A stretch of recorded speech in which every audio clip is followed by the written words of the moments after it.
और केंद्र के माध्यम से हमारे जो सऊदी के रियाद में जो हमारी दूतावास होगा वहां तक संदेश जाएगा। नेता, किसी विधायक, किसी सांसद का पुत्र होता तो कार्रवाई त्वरित भी होती और नए नियम भी बन जाते, नए बिल भी, विधेयक भी बन जाते। लेकिन चूंकि वे लोग शोषित वंचित लोग हैं जो मजदूरी की तलाश में। दरअसल आज आपको पता होगा कि आज 27 दिसंबर है और आज ही के दिन टाइगर जयराम महतो का जन्म दिवस है। टाइगर जयराम दादा अपने जन्म दिवस को न मनाकर वह सीधे पहुंचे डीसी कार्यालय हजारीबाग। दरअसल जयराम दादा को पहुंचने के पीछे एक कारण था। 45 दिनों से सऊदी अरब में फंसे मजदूरों को लेकर वतन वापसी के लिए वह संघर्ष कर रहे हैं। इन्हीं सारी विषयों को लेकर वो हजारीबाग डीसी ऑफिस पहुंचे, डीसी से वार्ता किए, साथ ही वतन वापसी को लेकर बहुत सारे चर्चाएं हुए। देखिए वीडियो में क्या बातें कहते हैं और मीडिया कॉन्फ्रेंस में भी वो अपनी बातों को रखते हैं। कृपया ध्यान से सुनिए। आप अपने स्तर से उपायुक्त महोदय के स्तर से क्या कार्रवाई? हमारे स्तर से इसमें कोई कार्रवाई उस तरह की विशेष कार्रवाई हो सकती है। हम केवल इनके जो परिवारजन है यहाँ पे उनको हम सपोर्ट कर सकते हैं, जो भी हमारी तरफ से हो सकता है जिला प्रशासन, क्योंकि इस लन ऑफ केस मिनिस्ट्री का मामला है। तो जो भी पहला जो कदम होगा वो लोग उसको, और वो अगर हमें कोई डायरेक्शन देते हैं तो उस डायरेक्शन को हम लोग फॉलो करेंगे।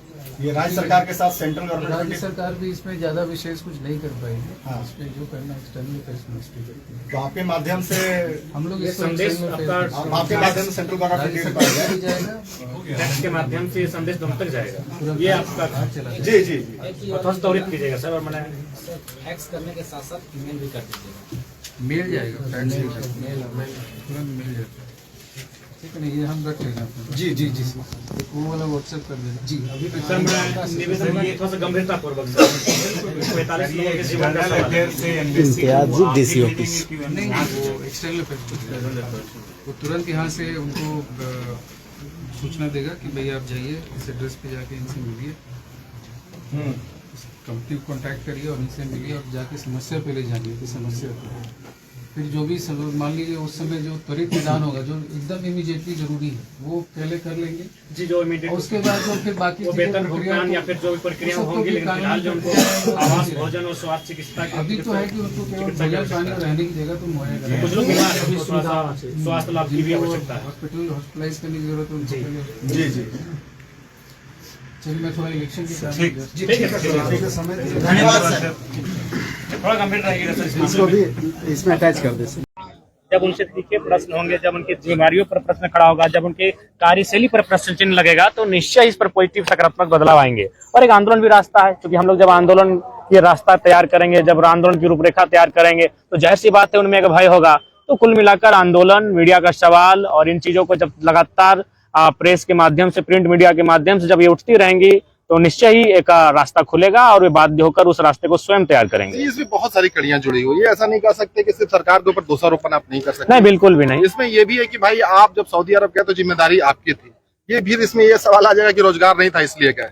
तो ये सारा जो मुद्दा है, क्योंकि आप प्रवासी मजदूरों को लेकर काम भी कर रहे थे, मुंबई भी जा रहे थे, दिल्ली भी जा रहे थे, सबसे बड़ी समस्या क्या देख रहे थे और क्या बातें हो रही थी? देखिए, जब एक पिता और पुत्र के बीच लड़ाई होती है तो स्वाभाविक है कि उसमें पिता की भी कुछ दोष त्रुटियां होती हैं, पुत्र की भी कुछ त्रुटियां होती हैं। लेकिन उनमें से दोनों अगर कोई एक संकट की स्थिति में उत्पन्न होगा तो उस समय हम लोग दोष और त्रुटियों को नहीं गिनते हैं। हम सहयोग की अपेक्षा रखते हैं कि हमें अगर पुत्र संकट में है तो पिता अपनी त्रुटियों को भूलकर, अपनी मेरी गलतियों को क्षमा करके मेरा सहयोग करेंगे, और अगर पिता संकट में है तो चाहेगा कि पुत्र उन गलतियों को भुलाकर, उन त्रुटियों को भुलाकर मेरा सहयोग करेगा। तो इस समय ना मजदूरों की त्रुटियों पर चर्चा करने का विषय है, ना सरकार की नाकामियों को गिनाने का विषय है। यहाँ विषय है कि वो 45 जीवन मुझे लगता है काफी संकट स्थिति में है, क्योंकि उनके पास ना भोजन का साधन है, ना पीने की स्वच्छ पानी का साधन है, यहाँ तक कि मेडिकल फैसिलिटी भी नहीं है। सूचना मिली है, सूचना नहीं, मैंने वीडियो कॉल में स्वयं उनसे बात किया है। वे लोग टॉयलेट का पानी यूज करते हैं पीने के लिए, जो कि खेद है, अमानवीय है।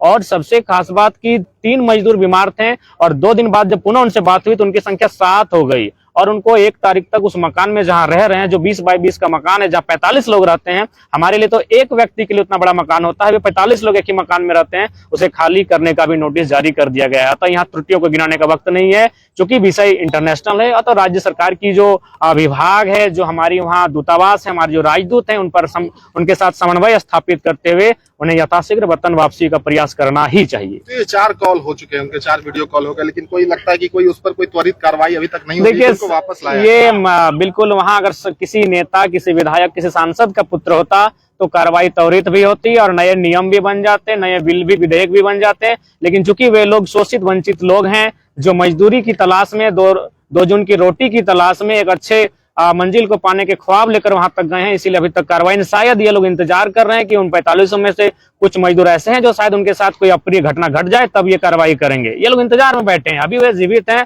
और हम चाहते हैं 45 के 45 जीवित भारत वापसी करें। लेकिन ये हुक्मरान कहीं इस ख्वाब में तो नहीं है कि वे कुछ अनहोनी की आशंका लगाकर तो नहीं बैठे कि उनके साथ कोई अप्रिय घटना घटे। कहीं ना कहीं ये शर्मनाक है। त्वरित कार्रवाई होनी चाहिए, उन्हें वतन वापसी का रास्ता सरकार को तैयार करना चाहिए। इसमें एक बात और है कि इसमें लोग देखते हैं कि भैया कौन जिला का है, उसी हिसाब से लोग बात करते हैं।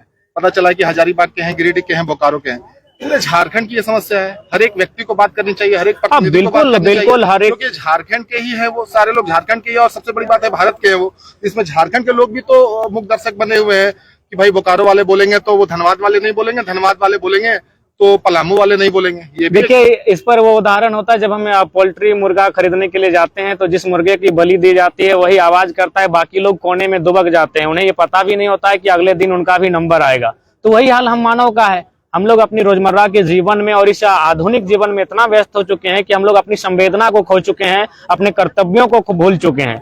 मेरा मानना है पूरे राज्य का विषय है, पूरे राज्य के तमाम जो जनप्रतिनिधि हैं उन्हें प्रवास की पीड़ा पर हमेशा आवाज उठानी चाहिए, सदन पर बात रखनी चाहिए, वैकल्पिक मार्ग तैयार करने चाहिए। और फिलहाल जो मजदूर हमारे विदेश में रहते हैं या अन्य प्रदेशों में रहते हैं उनके साथ कोई अप्रिय घटना ना घटे। लगातार ऐसी घटनाएं आती है, महाराष्ट्र गुजरात से हमारे मजदूर या तो उनके साथ अप्रिय घटनाएं घटती है, उन्हें मार दिया जाता है, ऐसी बहुत सारी घटनाएं घटती हैं। इसके लिए हमारी सरकार को बेहतर काम करना चाहिए अगर रहेगा, और केंद्र के माध्यम से हमारे जो सऊदी के रियाद में जो हमारी दूतावास होगा वहां तक संदेश जाएगा, और दूतावास जब उन मजदूरों को अपने अधीन करेगा यानी अपने कंट्रोल में करेगा तो स्थितियां बेहतर हो जाएंगी। एक बात और है, बड़े पीड़ा के साथ ये कहना पड़ रहा है, ये देखा गया कि जब वॉर सिचुएशन होता है तो वहां से निकाल कर लेकर आया जाता है तो एक खबर बन जाती है, तो ये खबर नहीं बन पाएगी इसलिए नहीं आ रही। हाँ बिल्कुल, मेरा मानना है कि जिंदगी होती है, चाहे आप नए साल में जब पूरी दुनिया नव वर्ष में रंगीन हो जाएगी, लेकिन उससे पहले अगर उन मजदूरों को वापस ले आते हैं तो परिवार उन नए साल की उनको दुआएं देगा और हम लोग चाहते हैं जल्दी से जल्दी उनकी वतन वापसी का रास्ता खोलेगा।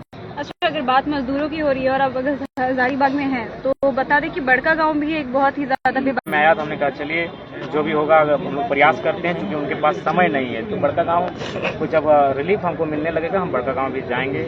अभी जो भी राज्य में आंदोलन है तमाम उन आंदोलन में हम भाग लेंगे और निश्चय जाएंगे। भाभी मैम निश्चित रहिए, आपका गृह क्षेत्र भी हम जाएंगे, आपके पैतृक क्षेत्र में भी हम जाएंगे, आप निश्चिंत रहें। बस हम दुआ कीजिए कि हमें बहुत जल्द स्वास्थ्य लाभ प्राप्त हो और बिल्कुल जाएंगे। ठीक है, हमारे साथ भारत सरकार के द्वारा अभी इस विषय को गंभीरता पूर्वक नहीं लिया जाएगा तो आपका हम लोग जितने भी झारखंड में डिस्ट्रिक्ट लेवल पर भारतीय जनता पार्टी के कार्यालय हैं उनमें हम लोग घेराबंदी करेंगे, चूँकि केंद्र में उनकी सरकार है। इसलिए आपसे एक सवाल और करना चाहेंगे। लोगों का कहना है पहले आप छात्र नेता के रूप में आए, उसके बाद आप आंदोलनकारी आए, अभी एक केंद्रीय पार्टी पॉलिटिशियन के रूप में आ रहे हैं। अभी हमारी बात किससे हो रही है, एक छात्र नेता, आंदोलनकारी या पॉलिटिशियन? कॉम्बो। कहीं ना कहीं लोगों का कहना है जनामदा की एक पार्टी विशेष, जाति विशेष का पार्टी बन गया है, इस पर आप क्या कहेंगे? देखिए, ये केवल और केवल अफवाह है। कुछ दिन पहले बरी में ही आंदोलन किया गया था जिसके बैनर तले, वो अन्य समुदाय का व्यक्ति था। कुछ दिन पहले गोमिया में आंदोलन हुआ था, वो भी अन्य समुदाय का व्यक्ति था। कुछ दिन पहले कोयला की खदान में 3 माताएं दब गई थी, तीन अन्य समुदाय की माताएं। तो ये केवल एक ह्यूमर है। और मैं चाहूँगा मीडिया बंधु लोग, आप लोग पढ़े लिखे, मैं मीडिया को एकेडमिक मानता हूँ, मैं मीडिया को इंटेलेक्चुअल मानता हूँ, और तो आप लोग के पास रिसर्च है। कृपया आप लोग लोगों के उन मनगढ़ंत सवालों का उत्तर ना मांगे जिनका हम सवाल का उत्तर 1000 बार दे चुके हैं।